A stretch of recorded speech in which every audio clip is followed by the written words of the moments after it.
여기 잠깐 앉아 계십시오. 됐습니다.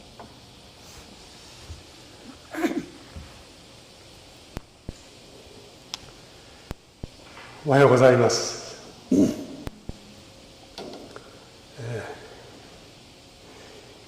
今日作られた方が癒される第3回目のセミナーを始められますことを感謝いたします。平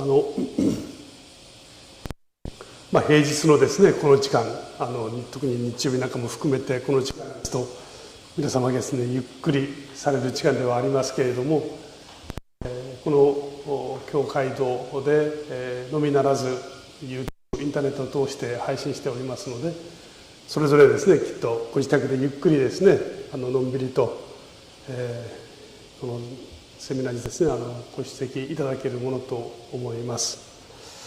今日は第3回目、デトックスというテーマでですね、お話をいただきます。それでは最初に一言お祈りを始めさせていただきます。命の源なる父なる神様、あなた様は必要に応じて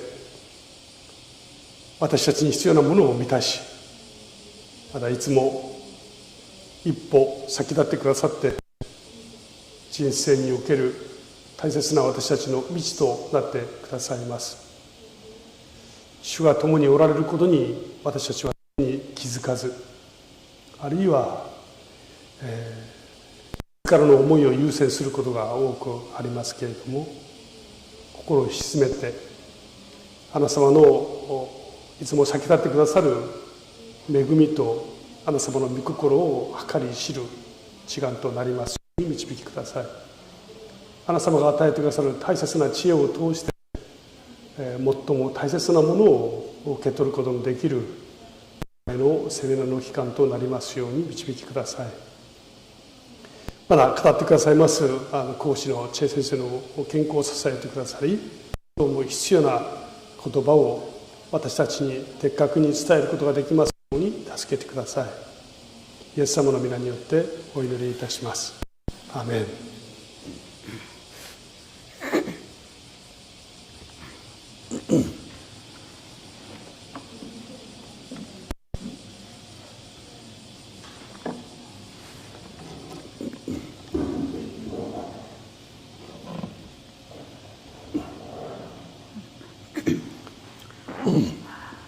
안녕하세요. おはようございます。 이번에 오키나와 나하 교회에서 보내는 일본인들을 위한 생방송 건강 세미나에 들어와 계신 여러분 환영합니다. 今日ですね、この場に出席されました皆様のみならず、このインターネットを通して出席しておられる皆様を心から歓迎いたします。 이 방송 세미나에 참여하신 분들은 여러 나라에서 들어올 수 있는 라인을 통해서 열리기 때문에 여러분들에게 상당한 도움이 되리라 생각합니다. 今回はですね、一方的にこの YouTube を通してお聞きになるだけではなくて、LINE を通して必要なまだですね、情報や交わりができますので、きっと皆様に役に立つプログラムになるだろうと思っています。 오늘 세 번째 강의 제목은 디톡스입니다. 今日3日目のですね、テーマはデトックスとなります。 일단 우리 몸은 몸에 쌓인 노폐물을 청소해 주므로 몸 스스로 회복하게 하는 몸 청소하는 방법을 얘기할 것입니다. まずですね、私たちの体の中にはですね、必要のないものも溜まっていきますので、それをきれいにする方法についてお伝えいたします。 어제 두 번째 강의에서 미국 뉴욕에서 세미나 할 때에 미연 수술한 후에 염증 때문에 회복이 불가능했던 환자 얘기를 했잖아요. 昨日皆様にですね、アメリカで胃がんのために手術をされた方のご紹介をいたしました。 어제 제가 잠깐 빠뜨린 한 말씀을 전해드리겠습니다. 昨日ですね、申し上げることを忘れておりますので、そのことをお伝えしますと、그 그분이 왜 피 속에 그렇게 염증이 많았느냐 하면요. あの方はですね、血液の中にたくさんのこの炎症というか体の中に炎症を持っておられましたけれども、 평상시에 돼지고기를 너무 많이 먹었어요. 実はこの方はですね、豚肉が本当に好きでいらしたんですね。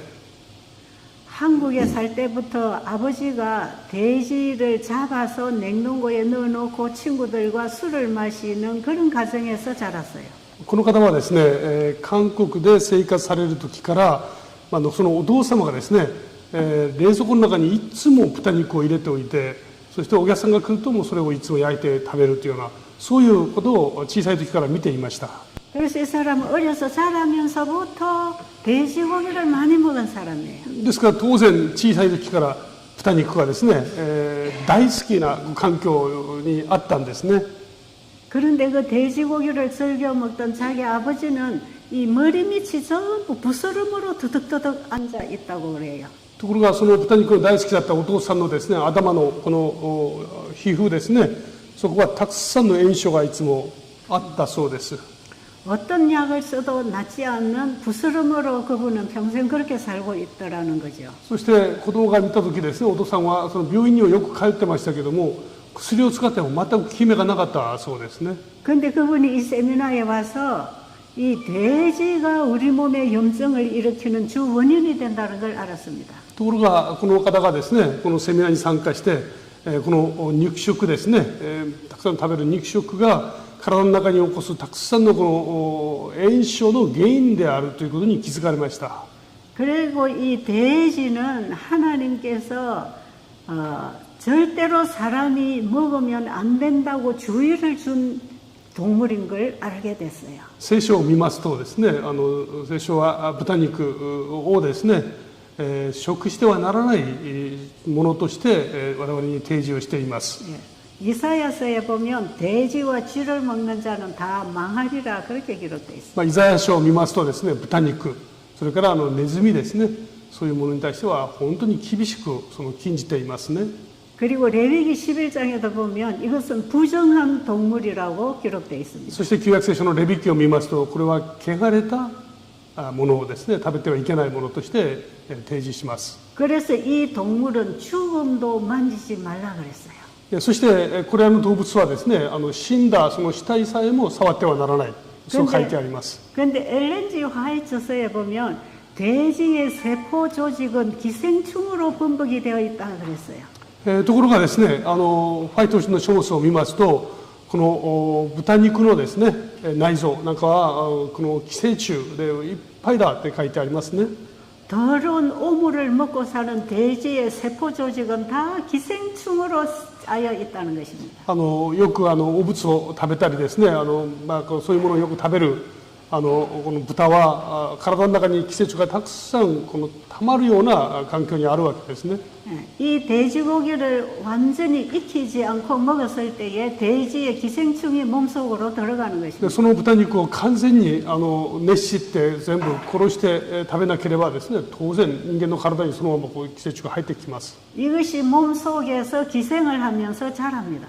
これはもし人間の体に入ってきたらですね、これが体に今度人間の体の中で生きていきます。 그래서 이 기생충이 혈관을 따라 돌아다니다가 뇌를 건드리면 간질병이 일어나기도 합니다. でその寄生虫が血管を通して頭の脳に入っていきますと、厳しい病気をですね引き起こしますね。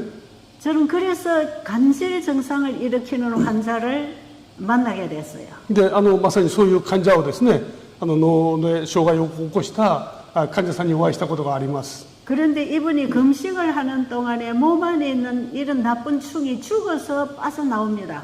でこの方々が断食をしますとですね、体の中にあります寄生虫が死んでそして出てきます。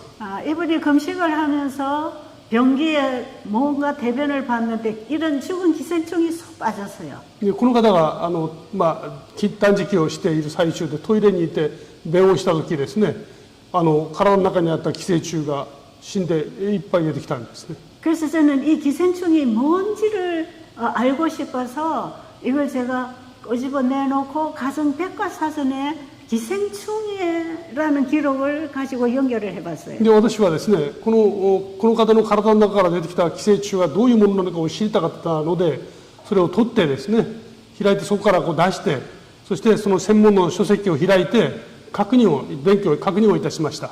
그게 갈고리 천충이라 그래요. まあ、名前がよくわかりませんけども、そういう種類のですね、虫が、寄生虫がいました。 이 충이 돼지에 많이 있다는 と 것입니다. ころがこの寄生虫はですね、豚の中にはたくさんいるということがわかります。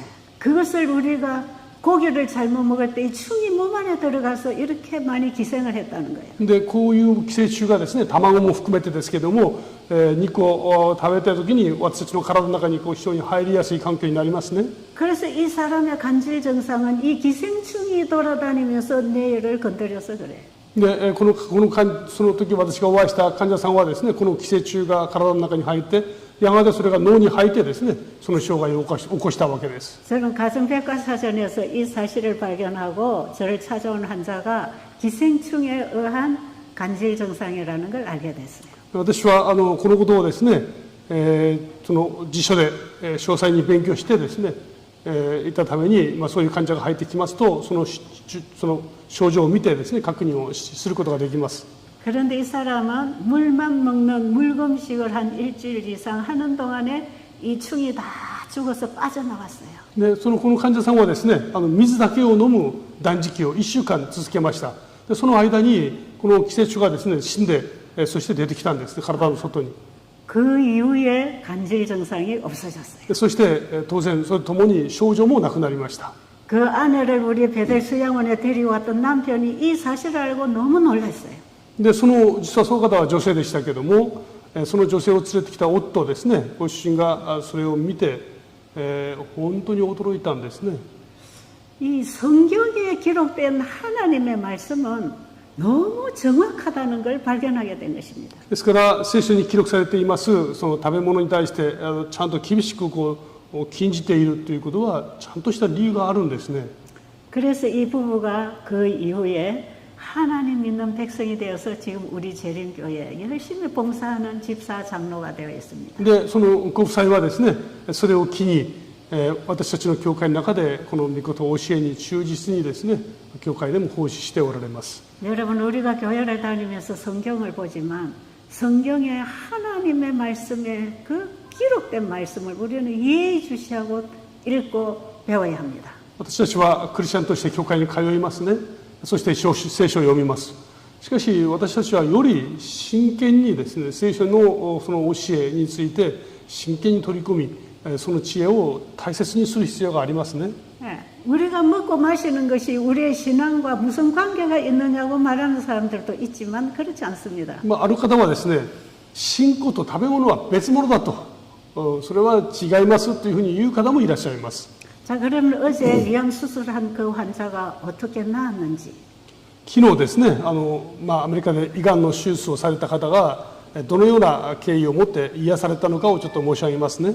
그는 와서 첫날부터 내내 하나님 말씀을 공부했습니다. その方は出席してですね、最初から聖書の言葉を弟子に読まれました。 그리고 하나님께서 창세기 1장에서 이 세상을 창조하시고 나를 창조했다는 걸 알게 됐습니다. そして創世記一章を通してですね、神様ご自身がこの天地をお作りになり、そして私をも作られたということに気づきました。 그리고 창세기 1장 26절로 28절까지를 공부를 하면서 짐승들은 사람이 먹을 음식으로 주지 않았다는 걸 알게 됐어요. そして創世記を読んでみますとですね、神様が動物をお作りになってますね。それはなんと食べ物として作られたんじゃなくて、私たちの良き友人として作られたということが分かりました。 근데 이분은 미국을 갈 때에 미국 가면 고기를 한없이 먹을 수 있다는 기대를 가지고 미국을 이민 갔다고 합니다. でこの方はですね、アメリカに、移民されたわけですけれども、アメリカに行けばもうお腹いっぱい食べられる、そういう期待もあってアメリカに行かれたんですね。 옛날에 한국이 어렵게 살 때 고기 먹기 쉽지 않았어요. 昔韓国はですね、貧しかったわけですから。 근데 미국 가면 마음대로 고기 먹을 수 있다. 우리 미국 가자. 그래서 갔다는. でアメリカはですね、豊かな国ですから、そこに行けば美味しいものがお肉がいっぱい食べられるだろうという期待を持ってアメリカに行きました。 그런데 그분들이 먹은 음식이 그 병을 만들었다는 걸 드디어 알게 됐어요. ところがアメリカに行って食べた食べ物がですね、自分に大きな病気をもたらしていたんだということが分かりました。 그래서 지금까지 잘못 먹은 것을 회개하면서 그걸 다 끊고 하나님이 먹으라는 음식으로 다시 시작했습니다. でそれで、それまでですね、好き好んで食べたものをやめて、神様が聖書を通して提示してくださる食べ物に変えました。 자, 여기서 회복이 시작된다고 그랬죠. ここから回復が始まるんですね。 하나님 말씀 히브리서 4장 2절과 3절을 보겠습니다. ヘブル人の手紙ですね、4章の言葉をちょっとお読みしたいと思います。ヘブル書の4章のですね、4장 12절이죠. 4장 2절 3절. 4장 2절 3절. ヘブル書、ヘブライ人の手紙4章2節と3節をですね、お読みしたいと思います。これは、この前の言葉ですからここにないですね。はい、ちょっとお読みいたしますね。というのは、私たちにも彼ら同様に福音が継がされているからです。けれども彼らには聞いた言葉は役に立ちませんでした。その言葉は、それを聞いた人々と信仰によって結びつかなかったためです。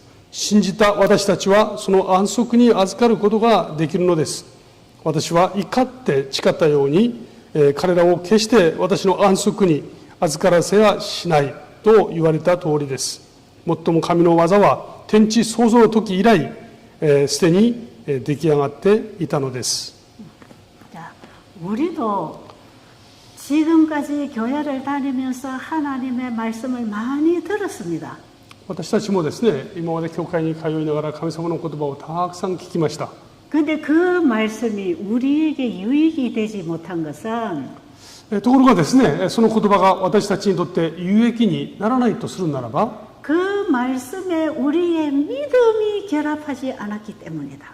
その御言葉にですね、私たちの信仰が共感していないからですね。 그러나 그 말씀에 믿음을 결합해서 그 말씀을 받아들인 자들에게는 이미 안식에 들어간다. 그렇게 기록합니다. しかしその言葉を受け入れて、そしてそれに実践する人々はすでに天の安息に加わらせていただけるというふうに書いてありますね。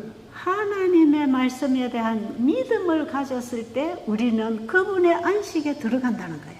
神様の御言葉にこの信仰を持って答えていくときに、神様の安息に加えていただける。 자, 하나님의 안식에 들어간다는 것은 그분이 우리에게 쉼을 주시는 것은 바로 회복을 주는 것을 의미합니다. 神様の安息に入るということはですね、神様が私たちをご自分の回復にですね、招いてくださるということを意味します。 자, 우리의 믿음에는 순종이라고 하는 행함이 항상 같이 가는 것이에요. そして私たちの信仰というのはですね、その神様の言葉に従う生き方というのが加わりますね。 그래서 야고보서에는 행함이 없는 믿음은 그 자체가 죽은 것이라고 했어요. ですからヤコブの手紙の言葉の中にはですね、信仰、行いのない信仰は死んだ信仰だと教えます。 예, 우리의 믿음은 우리의 행동으로 증거하는 것입니다. ですから私たちの信仰は私たちの行為で、それで証しをすることになりますね。 그러면 하나님의 말씀에 대한 믿음을 가졌다면 그 말씀에 순종하게 되는 것입니다. ですから神様を信じ、神様の言葉を重んじるならばですね、私たちの生き方は当然その御言葉に沿った生き方としてそこに加わります。 하나님의 말씀에 대한 믿음을 가지고 그 말씀에 순종할 때에는 내 생각과 내 계획과 나의 행동을 중지하는 것입니다. 神様を信じてその御言葉に従って生きるということはですね、私の思い、私の考えを主の前に全て置くことを意味します。 하나님께서는 창조 때에 창세기 2장 1절에서 아담과 하와를 창조하시고 바로 안식일을 주셨습니다. 創世記を見ますとですね、神様はその愛するアダムとそしてその妻を作られた後にすぐ第7日安息日に入られました。 여러분 안식일은 내가 너무 피곤하고 지쳐서 일주일 동안 일했으니까 이제 쉬고 예배드리라 이런 의미 이상이 있습니다. この安息日なのか、安息日というのはですね、6日間一生懸命働いて、もう疲れたから休もうというんで、休みながら礼拝するということにとどまる言葉ではありません。 안식일은 하나님께서 우리에게 주시는 약속이 있습니다. この安息日という約束の中にはですね、私たちにこの真の安息を与えてくださるという約束が加わっていますね。 자, 내가 너희들을 창조했단다. 私があなた方を作りました。 그리고 너에게 필요한 건 내가 다 미리 만들어 놨단다. そしてあなた方に必要なものは全て用意されています。 그리고 앞으로도 너에게 필요한 건 내가 다 해줄 거야. そしてこれから必要な全ても私が用意します。 그러니 너희들이 스스로 일하고 살려고 하지 말고 내 말을 듣고 내 말에 순종해라. だからあなた方が自分自身の力で一生懸命生きようとせずに、私の言葉に従って私の内側で生きなさいというふうにおっしゃってくださいますね。 그러면 나에게 있는 영생이 너와 연결되어 나와 함께 영원히 살 수 있단다. そうすれば私の中にある永遠の命があなたのものであり、あなたは私のこの恵みの中で生きることができます。 그 약속의 창조주가 우리 피조물과 맺은 언약입니다. その約束こそですね、私たちを作られた神様が私たちと共に結ばれた約束なんですね。 그런데 아담 하와가 그 하나님의 약속을 깨고 지 스스로 뭔가를 먹어서 잘 되려고 노력했던 것이 선악과를 먹은 거예요. ところがその結局ですね、このアダムとその妻は自分の力で生きようとした結果ですね、善悪の木の実を食べ神様の外に出てしまったんですね。 그러나 아담 하와는 사탄의 유혹을 받아서 그런 죄를 저질렀기 때문에 하나님께서는 다시 은혜의 기회를 주셨습니다. アダム自身、アダムとその妻はですね、サタンの誘惑によって罪に陥ってしまいました。だからこそ神様はもう一度ですね、彼らにやり直す、回復することのできる機会をくださったんですね。 그래서 죄인이 다시 살 수 있도록 예수 그리스도를 보내주시고 그분 안에서 우리가 다시 하나님에 대한 믿음으로 순종의 생활을 살도록 기회를 주신 것이에요. ですから神様はアダムとその妻、全人類がですね、もう一度やり直すことのできる機会を与えてくださいました。その代価としてイエス・キリストを与えてくださったんですね。 여러분이 가지고 있는 그 성경의 모든 하나님 말씀은 예수 그리스도를 우리에게 보내주셨으므로 우리에게 허락된 축복들입니다. この聖書に記録されていますすべての内容は、神様がイエス・キリストという方を私たちにくださったことによってですね、得られるすべての祝福が記録されています。 에덴 동산에서 인간이 자기 스스로 살려고 안 하고 하나님을 믿고 그 말씀에 따랐더라면 영원히 살았을 것이지만 アダムがですね、エデン園で神様の言葉に逆らわず、その言葉に服従して生きたならばですね、最初のその恵みはずっと永遠に続いていたはずです。 죄로 인해서 병들고 불행하고 죽어가는 인간들에게 이 안식일은 회복의 약속을 가지고 우리에게 와 있습니다. しかし罪の結果、私たちはあらゆる病や苦しみ、重荷を背負ってですね、生きなければなりません。そこで神様はこのイエス・キリストを通して私たちをもう一度安息の場に招いてくださろうとしていますね。 하나님께서는 말씀을 통해서 우리에게 복음 기회를 주십니다. この御言葉を通して良き知らせですね、希望のメッセージをくださいます。 그 말씀의 창조력에 있어서 그 말씀대로 되어질 것을 믿음으로 말씀을 받아들였을 때 우리는 자기 일을 쉬고 순종하는 사람이 되는 것이에요. この聖書の約束の言葉を捉えてですね、自分自身をその主に委ねていくときに神様の恵みのうち、この安息の世界に私たちは招かれます。 이 믿음으로 쉬는 안식. 信仰を持って得ることのできる安息。 자, 창세기 2장 1절로부터 준 그 안식일. 創世記ちょうど2章1節にですね、詳細に書いてありますけれども、安息日についてです。 지금도 우리에게 예수님을 믿음으로 말미암아 누릴 수 있는 그 안식. それは今なおですね、私たちがイエス・キリストを信じることのできるその恵みによって得ることの安息と同じなんですね。 그리고 우리가 밤에 잠을 자는 동안에 우리 몸이 완전히 휴식하는 안식. そしてそれは夜一日の疲れを癒してゆっくり休むことのできる夜、その寝てる時の与えてくださる安息と相通ずるものがあります。 그리고 하나님 말씀 불순종하고 살아오던 모든 삶과 길들여진 잘못된 식습관을 다 내려놓고 하나님의 것을 받아들이는 안식. そして日常生活の中でですね、自分の思いのまま生きた生き方、自分が食べたいものを食べる生き方、それらものを全て置いて、神様の進めてくださる恵みによって生きることのできる時に得られる安息ですね。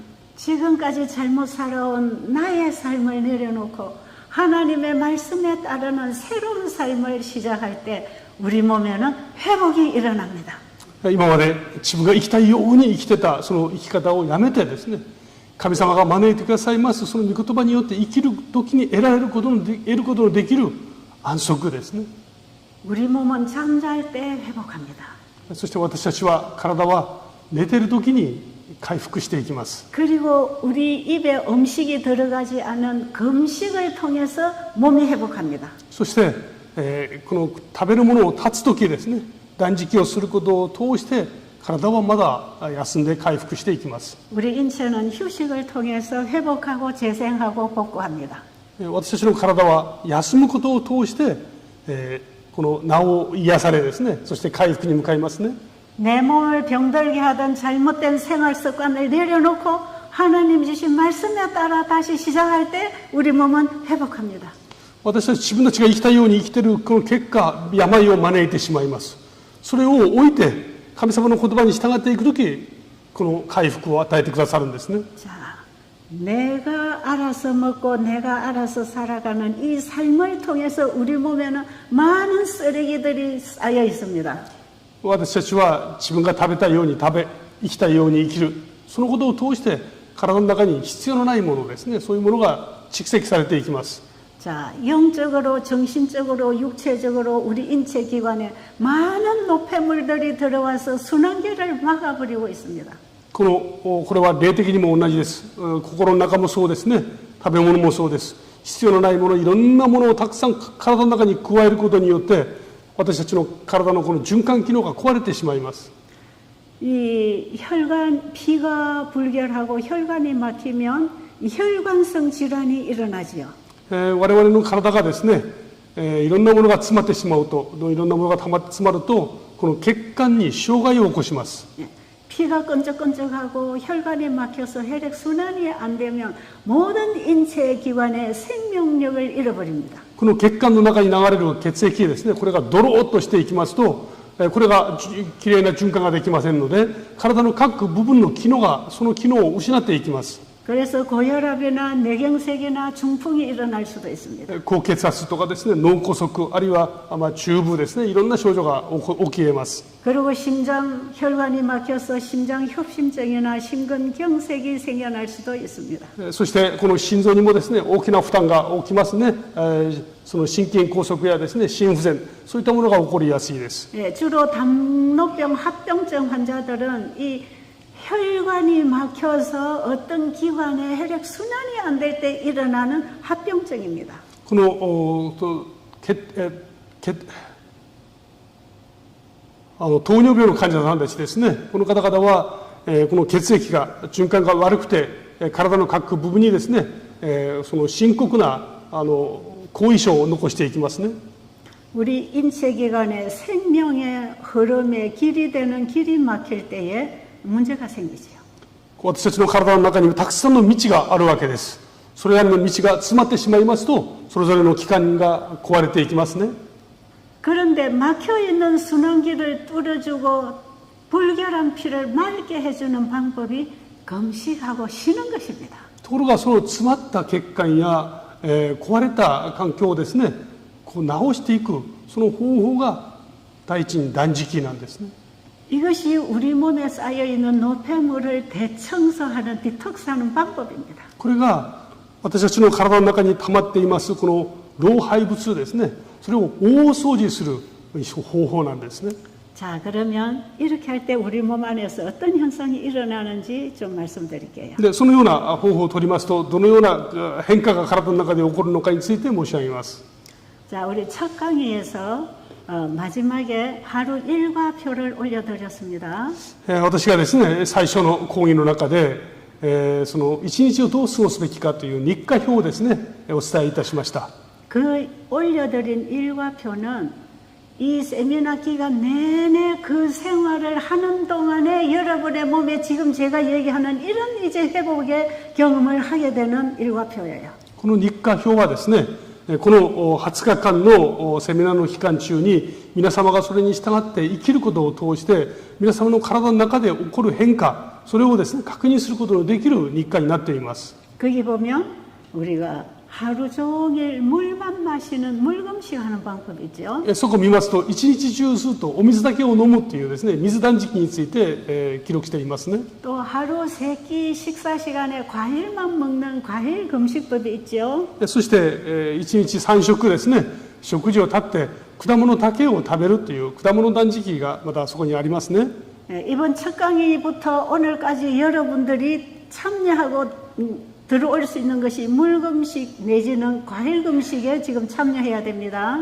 皆様がですね、必要であれば必要に応じてですね、この水の断食あるいは果物食、ここにですね加わることができます。 그리고 위염이나 위궤양에 있어서 위가 쓰리고 아픈 분들은 물금식이나 과일금식을 하지 말고 흰죽을 먹어서 죽금식을 하라고 썼어요. そして胃の中に痛みを感じる方いらっしゃいますね。そういう方々は水や、果物食をやめてですね、お米のおかゆを、それを召し上がるようにですね、それまだ進めています。 그리고 체력이 너무 약해서 체중이 줄어드는 것을 불안해하는 분들은 건강식으로 소식을 하라고 했어요. そして、体がとても弱い方いらっしゃいますね。体重がこの低くて、そういう方は、この健康な食事を少量召し上がっていただくということをお勧めしていますね。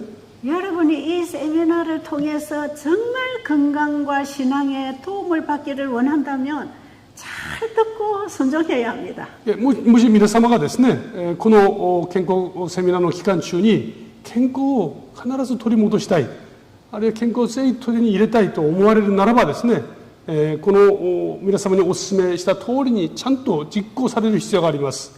이 세미나에 들어와서 아무리 좋은 강의를 들어도 여러분이 실천 안 하면 여러분에게는 아무런 도움이 오지 않습니다. この講義を聞いて、いい話を聞いてですね、心から感動しても、そのお勧められた通りに皆様が実践しないならばですね、何の役にも立ちません。 자, 이렇게 음식을 제한하는 것은 하루 이틀 내지는 한 일주일 짧은 기간에 해주는 것이에요. この食事に対する制限というのはですね、1日2日3日あるいは1週間、この短い期間のうちに行うものです。 그 다음부터는 이제 우리 몸을 깨끗하고 회복시켜주는 깨끗한 음식을 먹는 식사법을 가르쳐 드릴 겁니다. そしてそれが終わりましたら、今度はですね、このきれいになった体にふさわしい食事の仕方についてもお伝えいたします。 자, 그러면 첫날부터 오늘 3일째까지 이제 금식이나 과일식이나 하고 따라오는 분들의 몸에 어떤 변화가 일어나는지 말씀드릴게요. そしたらですね、これからはこの進められた通りに水断食あるいは果物断食ですねをされる方の体の中にどういう変化が起こるのかについて申し上げます。 네, 우리 몸은 쉴 때에 몸에 일어난 문제를 해결합니다. 私たちの体はですね、休むときにこの体を回復するための過程がありますね。 그래서 하나님 앞에 내 몸을 창조하신 그분 앞에 내 몸과 마음을 온전히 드리고 쉬어야 합니다. この私たちが休むと言っても単純に休むだけではなくて、私を作ってくださった神様に自分自身をお委ねする。そして主の中で、神様の中で休むということを意味します。 그때에 우리 몸 안에서는 강력한 살아나는 생체 작용이 일어납니다. その時に私たちの体の中で力強い強力なですね、この蘇ってくる回復する力が生まれてきます。 하나님께서는 인간을 창조하기 전에 우리에게 죄가 들어올 것을 대비해서 미리 구원을 준비하시고 창조하셨어요. 神様は私たちをお作りになるときにですね、もし罪を犯すならば罪によって滅びるのではなくて回復することのできる力をもですね、体の中にもうすでに備えてくださっているんです。 마찬가지로 우리 몸을 창조하실 때에 우리 몸 안에도 사고와 병에 대한 대비책으로 우리 몸이 스스로 치료할 수 있는 대책을 세웠어요. 同じくですね、私たちの体も例えば病気になったり怪我をしたりした時に、体自身がその病気に打ち勝ったり回復することのできる力を私たちの体の中にも入れてくださっていますね。 그래서 하나님은 죄에 대한 대책도 세우시고 병에 대한 대책도 다 세워놓으셨어요. つまりこの罪に対する対策も持っておられましたし、この病に対する対策も持っておられました。 그래서 우리가 죄에 대한 대책을 세워놓으신 그 복음을 따라 어떻게 구원받는가는 앞으로 말씀드릴게요. これからですね、神様が私たちをこの罪から完全に救ってくださる神様の対策、これをいかに完全に受け取るかということについてはですね、まだ後日申し上げます。 그런데 오늘은 우리 몸에 병이 생겼을 때에 어떻게 그분이 우리 몸을 치료하시는가 하는 그 치료법을 주셨습니다. 今日はですね、私たちが病にかかった時に、いかにしてその病を克服することができるかというこの大事なその方法もですね、合わせてくださっていますことを確認いたしたいと思います。 그런데 이 구원의 복음과 치료의 복음은 이미 창조 때부터 안식일을 통해서 우리에게 약속해 주셨다는 것입니다. ところがこの救いの道、あるいはこの回復の道というのはですね、この神様が天地創造の後安息日を設けられたあの時からですね、すでに完全に備えられていました。 지금까지 잘못 살아온 모든 생활 습관을 내려놓고 이제 하나님 앞에 내가 쉬고 아버지가 일하게 하실 때 놀라운 회복이 일어납니다. 今まで自分が生きたいように生きる、つまり誤った生き方をやめてですね、神様が教えてくださる生き方に自分を委ねていくときに、神様ご自身が驚くべき方法を持って働いてくださるということを体験できますね。 우리 몸은 휴식을 통해서 회복하는 생체 작용에 의해서 몸에 쌓여있는 노폐물을 다 밀어냅니다. 私たちの体は休むときに、ゆっくり休ませるときに、この休む時間を通して体の中に必要のないものを一生懸命力強く外に追い出していきます。 이 치료 원리에 대해서 어저께 여러분 단톡방에는 제가 글을 다 올려드렸습니다. この休むということがどのようなメリットがあるのかですね、体の中にどのような実は働きをするのかということについては、昨日 LINE グループを通して皆様にですね、情報をもうすでにお送りしています。 그래서 제가 계속 강의하는 내용을 더 잘 이해하려면 그 단톡방에 올라가는 글들을 잘 읽어줘야 됩니다. ですからこの時間ですね、皆様がこのセミナーを通してより良いものをしっかりと捉えたいと思われるならばですね、 LINE グループを通して皆様に提供していますその情報をしっかり読んでいただく必要がありますね。 피가 불결해지고 우리 인체 세포가 변질이 일어나고 인체의 기능이 약해지는 것은 노폐물 때문입니다. 私たちの血液が汚れてしまうとか、体に老廃物がその疲れやすいとかですね、機能がうんと落ちるというのは老廃物がたくさんたまるからなんです。 스트레스 받고 과로하고 과식하고 살아가는 동안에 우리의 몸에는 많은 노폐물이 쌓입니다. 日常生活の中でストレスを受けたり、過労、疲れたりですね、そしてたくさん過食をしたりすることによって、私たちの体の中にはいろんな老廃物がいっぱい溜まっていきます。 우리 몸은 항상 들어오는 물질을 받아서 몸이 필요한 걸 사용하고 나머지는 청소를 하면서 항상 우리 몸 상태를 유지를 시켜줍니다. 私たちの体はですね、食べ物を通して栄養を得て、そしていらないものはこの排泄する、そういうプロセスを通して元気を得ていきますね、エネルギーを得ます。 근데 우리 몸이 들어오는 걸 받아서 쓰고 나머지를 청소하면서 신진대사를 시키는데 이 일이 너무 힘들 때 몸에 노폐물이 쌓입니다. 実はこの食べ物が入ってきてですね、エネルギーを得て老廃物を処理するわけですけども、実はこの働きがこの過労、その働きがこの大きな負担になっていくときに体には病気になっていきます。 들어오는 물질을 쓰고 내보내는 이 일보다 더 많은 양들이 들어올 때에 몸속에 다 처리를 못한 노폐물이 쌓입니다. この入ったものを栄養として取って処理しなければなりませんけども、この処理する能力をはるかに超えたものがどんどん入ってきますと、体は処理しきれません。ですが結果的に体の中にいらないものがたくさん溜まっていきます。 그래서 피도 끈적끈적해집니다. 血液もドローとなっていきますね。 그리고 노폐물이 가득한 피를 통과시키는 혈관에 이 노폐물들이 다 붙어서 혈관을 막아요. でこのこれらのものをですね、栄養を循環させるべき血管の中にこの老廃物が溜まってしまって血管も詰まっていきます。 그리고 불결한 피들을 세포에다 풀어줄 때 거기 노폐물들이 많이 같이 따라 들어갑니다. この血液を通して体の隅々までですね、この栄養素に、その栄養素を届けなければいけませんけども、その届ける栄養素とともに必要のないこのゴミも一緒にですね届けますから、体の各細胞も病気になってしまいます。 우리 몸은 새로 들어오는 그 피에서 주는 물질들을 가지고 날마다 살아가고 있는 것이에요. 実は私たちの体はですね、隅々のこの細胞というのは毎日血液を通して与えてくれるこの栄養素を通して元気よく生きていきますね。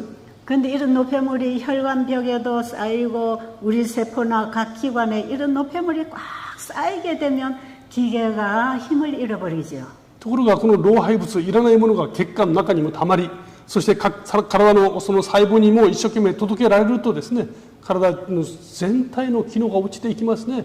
機械が壊れてしまうのと同じです。 그래서 우리 인체를 이루고 있는 세포가 변질이 일어나든지 각 기관이 기능이 약해지든지 순환이 안 되든지 하는 것은 다 노폐물 때문입니다. ですから体が疲れ切るとかですね、体の各部分が機能しないとか、著しくですね、この疲れに弱くなっていくというのは、みんな実はこの老廃物がその原因の一つですね。 몸에 쌓여있는 노폐물을 청소할 수 있는 세제는 아무것도 없습니다. 体の中に溜まっている老廃物を処理する洗剤みたいなものは、洗剤のようなものはありません。 우리 마음에 쌓여있는 죄의 노폐물은 예수님의 보혈의 피를 의지해서 회개하면 깨끗해집니다. 私たちの心の中にも罪がいっぱい溜まっています。それを本当にキリストの前で心から悔い改めれば、イエス様がそれをですね、雪よりも白くきれいにしてくださいます。 그런데 우리 몸에 쌓여있는 이 노폐물들은 지금까지 먹고 마시던 일을 다 회개하고 멈출 때 하나님이 청소하십니다. ところが私たちのこの体の中に溜まっていた老廃物ですね、それはそれまで食べていたものを全て止めて、神様の前にこの原点に立ち返るべく心を委ねる時にですね、神様ご自身がこの回復を働きをしてくださいます。 여러분 피를 깨끗하게 하고 우리 몸에 쌓여있는 노폐물을 청소하기 위해서 더 좋은 약을 찾아 구하지 말고 오늘 가르쳐드리는 이 방법을 하세요. 私たちはついですね、体のその老廃物がたまりますと、さらにいい薬を得られないかといって薬を求めますけれども、それをやめてこの方法を捉えるべきです。 하나님 앞에 금식하는 것입니다. 神様の前にあってですね、食を断つ断食をすることです。 하나님 앞에 드리는 참된 금식 기도를 해야 합니다. 神様の前でですね、捧げる真の断食の祈りを捧げるべきですね。 이 참된 금식은 우리의 지성과 감성과 의지를 아버지 앞에 온전히 내려놓는 것입니다. 私たちのこの捧げる誠の断食の祈りはですね、自分の思いや考えや生き方を全て神様の前に置くことを意味します。 그때에 우리가 잘못 알고 잘못 살아오면서 쌓아놓은 노폐물은 하나님이 청소하십니다. その時に私たちが誤った生き方をして溜まっていたさまざまなものをですね、老廃物を神様ご自身がきれいに掃除してくださいます。 이것을 세상 사람들은 의학적으로 자연 치유력이라고 합니다. これをですね、世の中の人々は医学的にですね、自然治癒の力とこう言いますね。 하나님을 잘 모르는 사람들은 이걸 우리 몸 안에서 일어나는 강한 자연 치유력이라고 합니다. 神様を知らない人々はですね、それは我々が体の中で起こる、自然にこの治る力だというふうに理解します。 그런데 우리가 성경을 보고 성경의 의학을 공부를 하면 하나님이 주시는 걸 받기 위하여 자기 것을 내려놓을 때 하나님이 치료하십니다. ところが私たちが聖書を通して発見するのはですね、その誤った生活をやめて、自分自身を神様の前に素直に委ねていくときに、神様が癒してくださるということがはっきりわかります。 이것을 천연치유라 합니다. これをですね、天然、つまり天から来た癒しの力と言います。 그래서 이 세상과 나를 창조하신 하나님이 지금도 나를 살리고 계신다는 이 사실을 알면 이걸 천연치유라고 이해하는 거예요. ですが最初神様が天地をお作りになりました。それと同じように今もなお私たちのためにですね、この癒しの力を持って新しく作ってくださるんですね。 여러분이 설거지를 하거나 빨래를 해서 하수구로 물을 내려 보내잖아요. 皆様が家でですね、皿洗いをされたり、あるいは洗濯物をして、その出てきた水をですね、下水を通して流しますね。 청소하고 설거지한 더러운 물을 하수구로 계속 내려 보내는 동안에 하수구 관에 노폐물이 쌓이잖아요. でその洗濯したり皿洗いしたものをですね、汚れたものをこの下水道に流していきますとパイプの中が汚れていきますね。 이 노폐물이 쌓이다 1년, 20년, 30년 가다 보면 이게 점점 좁아져서 막히는 수가 있어요. そしてそうしているうちにこのパイプはですね、10年使い20年使い長く使っているうちにこのパイプが詰まってしまうことがあります。 때로는 약을 넣어서 막힌 걸 뚫어낼 수는 있지만 그 관에 쌓여있는 모든 노폐물을 다 청소할 수는 없어요. 時にはですね、このパイプの詰まりを直すために薬を使ったり、ちょっと掃除をしたりすることがありますけども、完全にきれいにすることはできません。 아마 그 관이 점점 막혀서 이 물이 안 내려가면 나중에 관을 다시 갈아 끼워야 될 것입니다. おそらくですね、これがもう詰まりすぎて、もういよいよ物が通らなくなりましたら、パイプを全部取り外して新しいものに入れ替えなければならないはずです。 그런데 우리 몸 안에는 피를 통과시키는 관들이 길게 늘어져 있습니다. ところが私たちのこの体の中にはですね、それらのものをこの血液を通していく血管が体の隅々までいっぱいあります。 심장으로부터 대동맥, 소동맥, 중동맥, 모세혈관까지 쫙 흐르고 있죠. この体の中のですね、心臓からそこから動脈や血管、そもそも太い血管から細かい血管に至るまで体の隅々まで広がっていますね。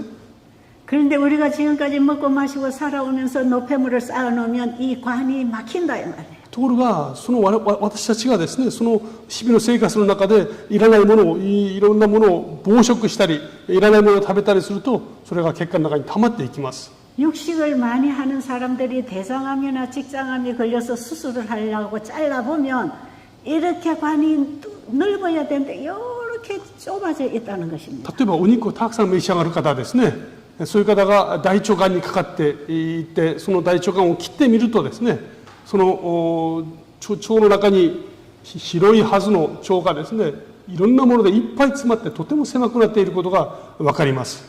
왜 그러냐 하면 고기를 먹은 그 찌꺼기들이 배설이 되지 않고 이 관에 다 막히는 것이에요. たくさん食べました肉のですね、その老廃物が外に出ずにそこに溜まっているからです。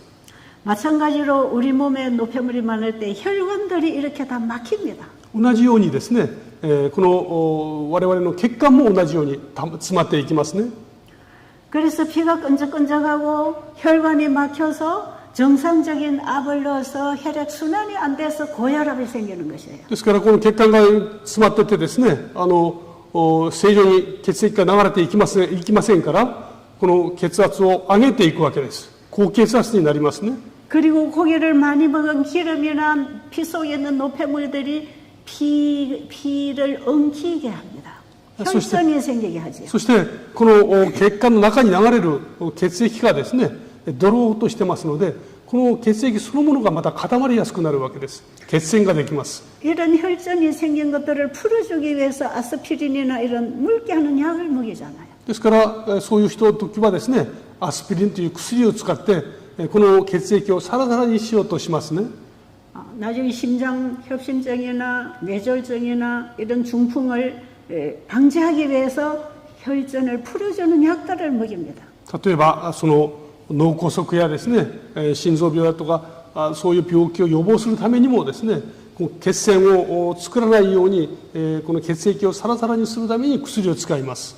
근데 어저께 미국에서 온 그 편지를 보니까 병원의 의사가 자기 피가 이렇게 혈전이 생기고 끈적끈적해서 나중에 중풍이 올 확률이 많다고 걱정을 했다고 그랬잖아요. 昨日私がご紹介をしましたそのアメリカのですね、この手術を受けた方は病院に行きましたら、血液がとってもドロドロしててですね、脳梗塞を起こしやすいということを医者から言われたことを申し上げました。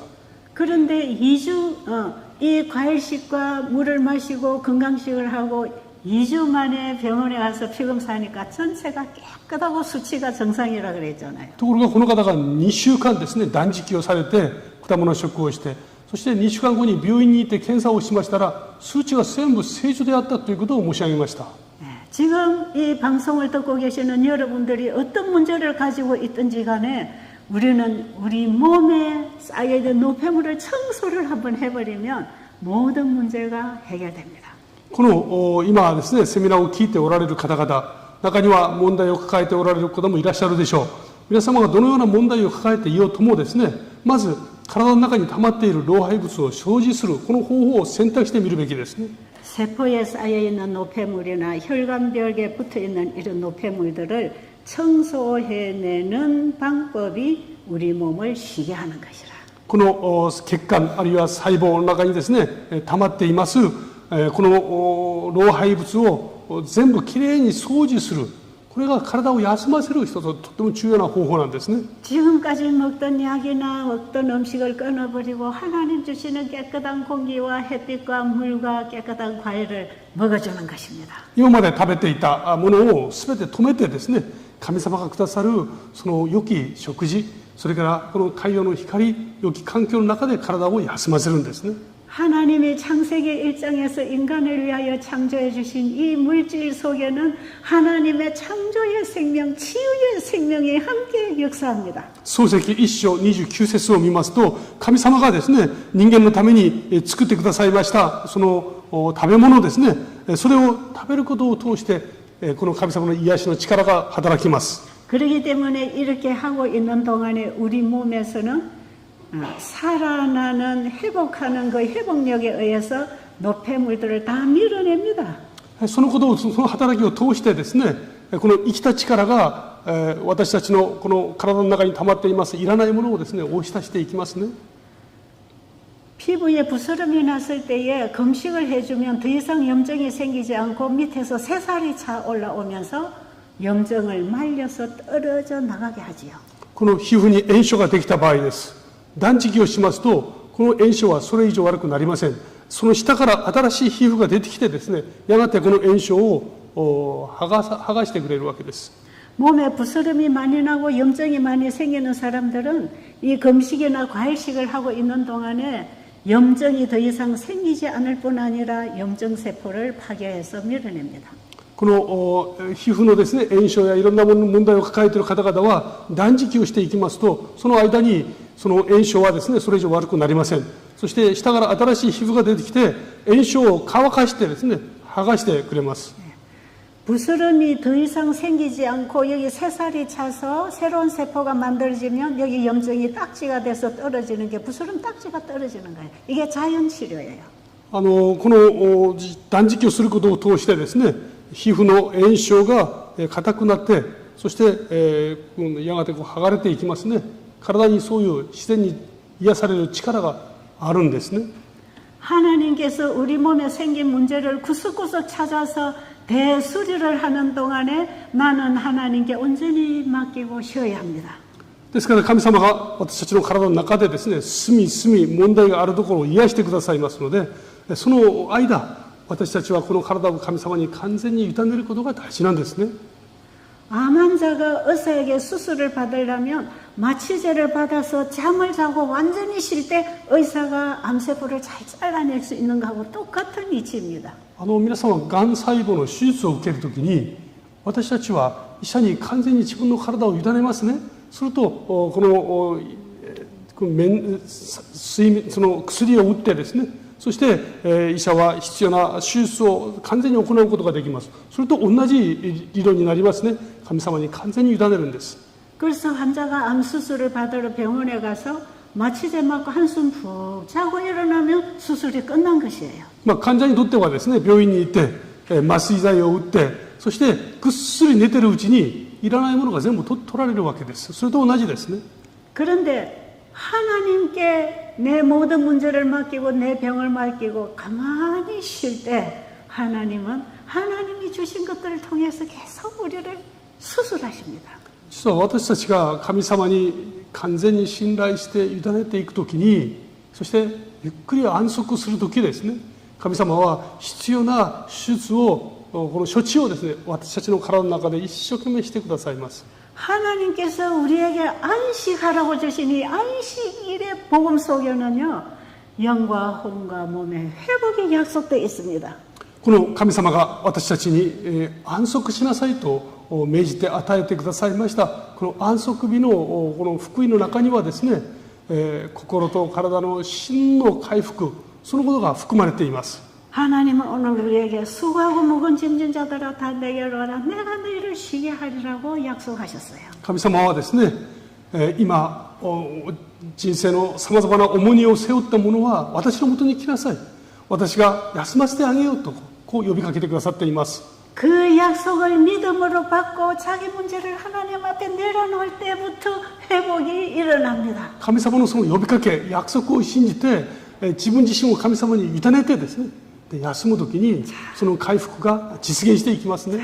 이렇게 해서 건강 회복한 얘기가 성경에도 많이 있고 제가 그동안에 경험한 환자 중에도 많이 있어요. このようにして実際に癒された出来事が聖書の中にもたくさん記録されていますね。私もその伝道の現場でですね、多くの方々に出会いました。 그러니 여러분 이번에 내 생각과 나의 식욕과 내가 좋아하는 그 모든 것을 우리 하나님 앞에 내려놓읍시다.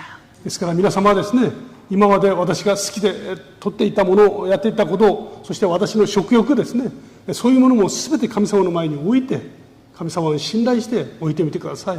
사망과 질병을 끌어온 나의 삶을 주님께 온전히 드리고 나는 쉬자 이 말이에요. 私が今までその招いていた病とですね、苦しみ、そして死、それら全体を神様の前に全て委ねてですね、その代わりにゆっくり安息しましょう、休みましょうということです。 지금 여러분들이 지고 있는 짐이 뭡니까? 皆さんは今どのような重荷を背負っておられますか？ 그 문제가 무엇입니까? どのような問題を抱えておられますでしょうか？ 그것이 인간관계입니까? 그것이 죄 문제입니까? 그것이 질병 문제입니까? 뭡니까? それはその人間関係でしょうか、あるいは心のその罪の問題でしょうか、あるいはその他のいろんな問題でしょうか、それどういう問題を抱えておられるでしょうか。 하나님께서는 그 무거운 짐을 다 내게 와서 내려놔라. 神様はその重荷を持って私のところに置きなさいとおっしゃいます。 내가 너를 회복시켜 줄게. 私があなたを必ず回復させます。 시편 46편 10절의 말씀을 보겠습니다. 詩編の46編のですね、10節の言葉を見たいと思います。 읽어보시거라. そこにありますね。ちょっとお読みしますね。詩編の46編のですね、46編。詩編46編。 46편 10절. 詩編の46編の10節の言葉をお読みしますね。地の果てまで戦いを断ち、弓を砕き、槍を折り、盾を焼き払われる。力を捨てよう。死れ、私は神とありますね。はい、 너희가 지고 있는 무거운 짐을 나에게 다 맡겨놓고 너희는 가만히 있어라. ここにありますね。自分が持っているものを全部そこに置きなさい。そして、私の前で完全に委ねなさいというふうにあります。 그러면 내가 너를 위해서 어떤 일을 하고 있는지 너희들이 알 것이다.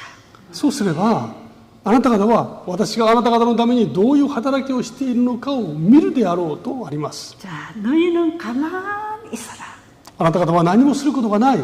네가 아무것도 하려고 하지 마라. 何かをしようと思わなくてもいい。 너는 한다는 게 다 망치는 거야. あなた方が何かをしようとすること自体が、これが過ちの 여기 始まりです。 너희는 가만히 있어라고 하는 이 말씀은요, 쉬 이런 뜻입니다. ここにですね、聖書の中に何もしなくてもいいという言葉はですね、まさにシーという意味です。 가만히 있어, 가만히 있어. 何もしなくていいです。 그리고 내가 어떻게 일하는지 봐라. そして私があなたのためにどのように働くかを見なさい。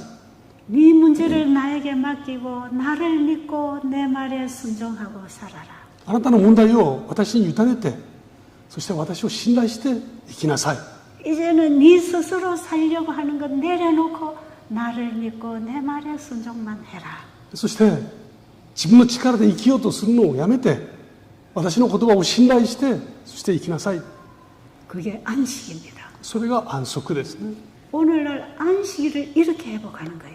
今日私たちが安息日を回復する必要がありますね。 예수님이- このような方法でです。 예수님이 안식일에 많은 일을 하셨는데 자기 일을 쉬고 아버지의 일을 하셨잖아요. イエス様はですね、安息日たくさんの働きをされました。実はこのご自分の働きをされたのではなく、父なる神様の働きをされたんです。 그래서 예수님을 통해서 이루어진 모든 일은 아버지가 하신 일이다. イエス様がこの地上でなされたすべての働きはですね、まさに天の父なる神様の御胸を行っただけなんですね。 그래서 예수님은 자기 영광을 위해서 자기를 한 게 아니라 아버지의 영광을 위하여 아버지의 일을 증거했다 이 말이에요. ご自分の栄光のために働いたのではなくて、自分を無にして父なる神様の働きをされたんですね。 예수님은 나는 마음이 온유하고 겸손하니 나의 멍에를 메고 내게 배우라고 하십니다. イエス様は、私は柔和で謙遜なものである。私のこの重荷を背負って私に従いなさいと教えます。 내 일을 아버지께 맡기고 아버지께서 내 일을 어떻게 하시는지를 보라 이 말이에요. 私の重荷を主に委ねてですね、主がどのように働いてくださるかを見なさいとおっしゃいます。 우리는 오늘의 당한 일을 가지고 염려하지 말고 하나님이 일을 어떻게 해결하시는지 보자 이 말이에요. この私たちの重荷を持って悩むのではなくですね、神様に委ねて、その私たちの生活の現場で主が働いているその御業を見よう。 저는 이 하나님을 알게 됐어요. 私はこの神様に出会いました。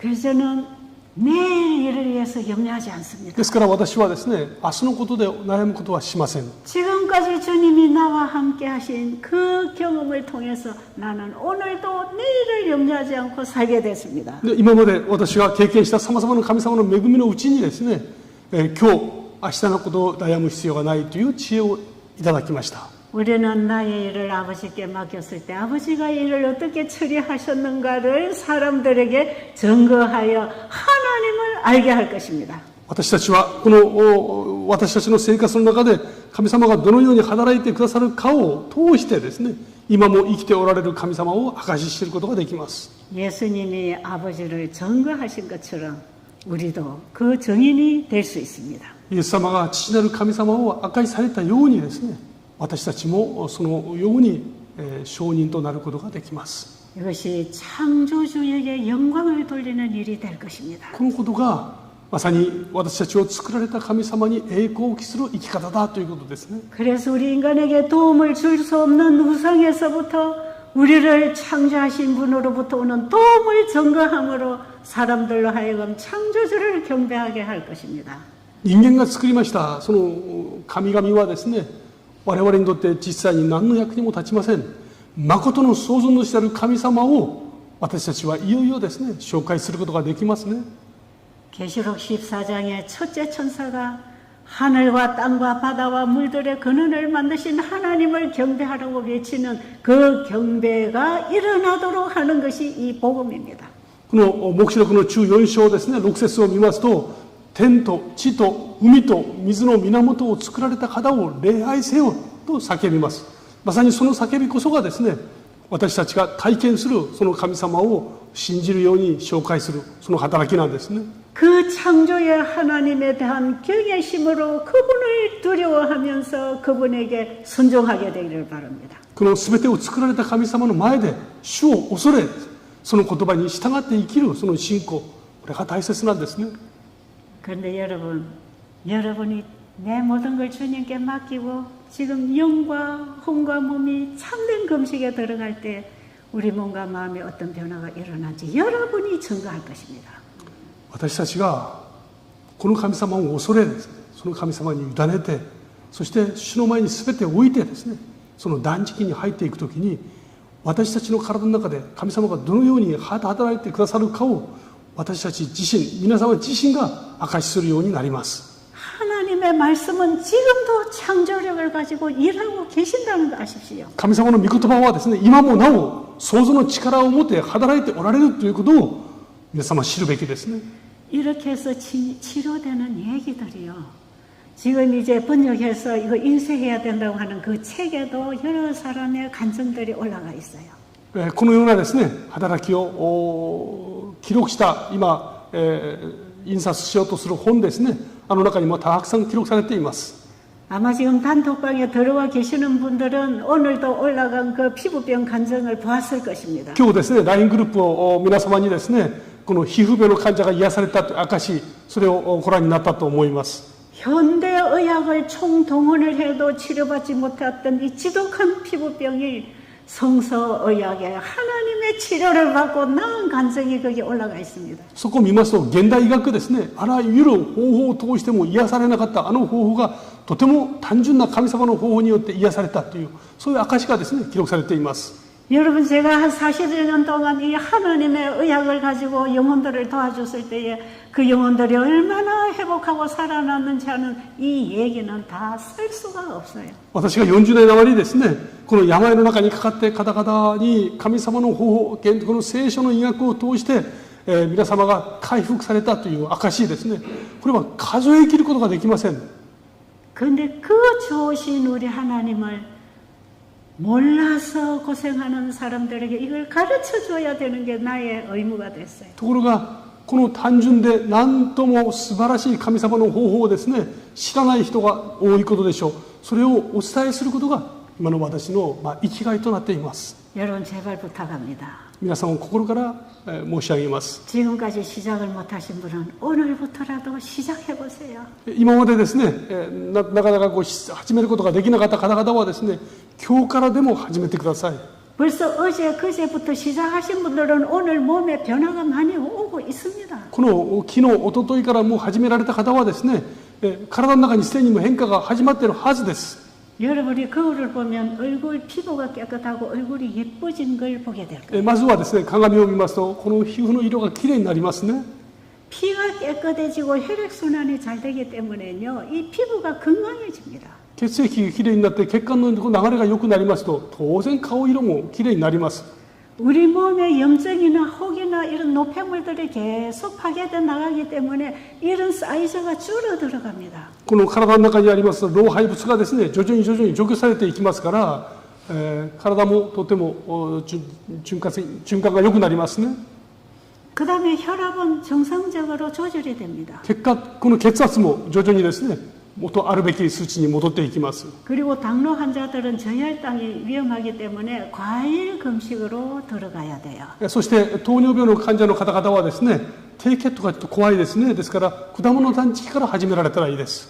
과일로만 먹을 때에 고혈당이 올라가지 않습니다. この果物だけを食べますとですね、その血糖で高血糖、この血糖が上がっていくことはありません。 근데 어떤 경우에 조절이 잘 안 된다면 혈당이 200 이상 올라가는 동안에는 인슐린을 줄여서 사용을 해서 100에서 120 사이로 조절을 해야 됩니다. 場合によってはですね、この血糖が数値が200まで上がっていく場合は、これをですね、そのインシュリンを少なく調整しながら使って100から120の間に調整していく必要があります。 그리고 당뇨 환자는 먹는 것만큼 사용을 해야 되기 때문에 운동을 열심히 하고 깨끗한 물을 많이 마시세요. そしてこの糖尿病の患者の皆さんはですね、この使った分だけ取った分だけ必ず消化していかなければなりませんから、運動をすること、そしてお水を丁寧に飲んでいくこと、とても大事ですね。 그리고 혈액순환 관계를 도와주는 혈전약이나 이런 혈압약을 먹지 않아도 괜찮습니다. そして、この血液の循環を良くするための薬ですね、そういうのは飲まなくても大丈夫です。 자, 이렇게 몸을 휴식하는 동안에 우리 인체 기관에 문제가 되어 있는 부분은 전부 자연치료가 일어납니다. このようにですね、この食事を変えてしていくときに体の中にあった今までいろんな問題があったものは徐々に良くなっていきます。 의사가 검사해서 찾아낼 수 없는 병까지도 다 치료가 됩니다.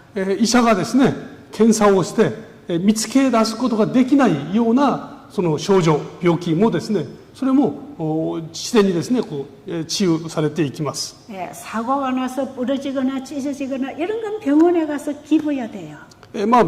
事故が起きてですね、骨が折れたとか、傷が大きいとかいうのは病院にいてですね、ちゃんと手当てを受ける必要があります。 그런데 당장 이것이 생명에 지장이 있는 병을 가지고 약을 사용하고 있다면 그 약은 회복될 때까지 써야 됩니다. もしですね、この命を維持するための大切な薬を使っておられるならばですね、それはその危険な症状をちゃんと抑えていくために薬は使い続ける必要があります。 그런데 우리가 가지고 있는 대부분의 병은 그 병을 치료하는 약이 아니고 인체 기관이 할 수 없는 것을 약이 와서 대신하고 있기 때문에 그건 치료가 되는 게 아닙니다. 多くの薬はですね、私たちの体が働くことのできない機能を補うために使う場合が多いですね。それは、その薬は病気を治すためではなく、足りないものを補うために用いられることが多いです。 그래서 여러분이 당장 끊으면 생명에 지장이 있는 약이라면 서서히 끊지만 그 외의 약들은 사용하지 않고도 약이 할 수 있는 이상의 자연 치료가 몸에서 일어납니다. ですからこの命をですね、維持するために取っている薬は、これは使い続ける必要があります。しかし多くの場合ですね、取っている多くの場合は、私たちが薬をやめても薬の効果以上の働きをですね、この断食を通して働いてくれますので大丈夫です。 우리 인체 기관은 필요에 의해서 일을 하기 때문에 약물이 들어오면 일을 잘 안 합니다. 実は私たちの体はですね、必要に応じて働きます。ですから薬が入ってきますと、その働きを体はしなくなりますね。 그래서 이런 경우에 약물을 자꾸 사용하면 자연 치료가 느려집니다. ですからそういう時にこの薬をしょっちゅう使いますと、この体の回復のスピードがと遅くなってしまいます。 자, 이렇게 몸에서 구석구석 치료가 되는 동안에 호전 반응이라는 게 일어납니다. で、実はこのような薬を使っているうちにですね、良くなるための反応というのが体の中から生まれます。 그래서 두통이 올 수도 있고 몸살이 날 수도 있고 계속 잠이 오고 피곤할 수도 있습니다. でその症状がありますけれども、良くなるための症状というのが頭が痛くなるとかですね、体が疲れやすいとか、よく寝たくなるとか眠たくなるとか、そういう症状が起きることがあります。 예, 평소에 피로가 많이 쌓이도록 살아온 사람은 잠이 계속 올 때 계속 잠을 잘 주세요. この普段ですね、とっても疲れた生活をする方々は、この断食をしますととても眠くなることがあります。 하루든 이틀이든 푹 잠을 자버리세요. そういう方々はですね、1日2日でもいいからぐっすり寝ることが大事です。 그러게 되면 회복이 일어납니다. とても早く回復が進められます。 이제 여기에서 이런 경우에 어떻게 회복되는가 앞으로 해드릴 얘기가 많으니까 오늘은 여기서 시간이 다 되었습니다. もう今日はですね、時間が来ましたので、回復のこのプロセスについてもですね、今後皆様にお伝えしていきます。 감사합니다. 今日はこれで終わりにいたしますね。ありがとうございます。ありがとうございました。それではですね、一言お祈りをして、終わりにいたします。主なる神様、今出席をしておられる方々の中には健康の方々もいらっしゃれば、心からいろんな相談をしたい方々もたくさんいらっしゃることと思います。神様、どうか今回のこの機会を通して神様ご自身が働いてくださって、本当に心も体も健康になられる体験をお一人お一人が確実にすることができますように導きくださるとともに、何よりも私たちに大きな恵みを与えてくださる神様と個人的に人格的によく出会うことのできる機会としてくださいますようにお祈りいたします。あなた様の大きな恵みにお委ねいたします。お一人お一人の上に主の癒しと恵みの御手が注がれますように、イエス様の皆によってお祈りいたします。アーメン。ありがとうございました。お疲れ様でした。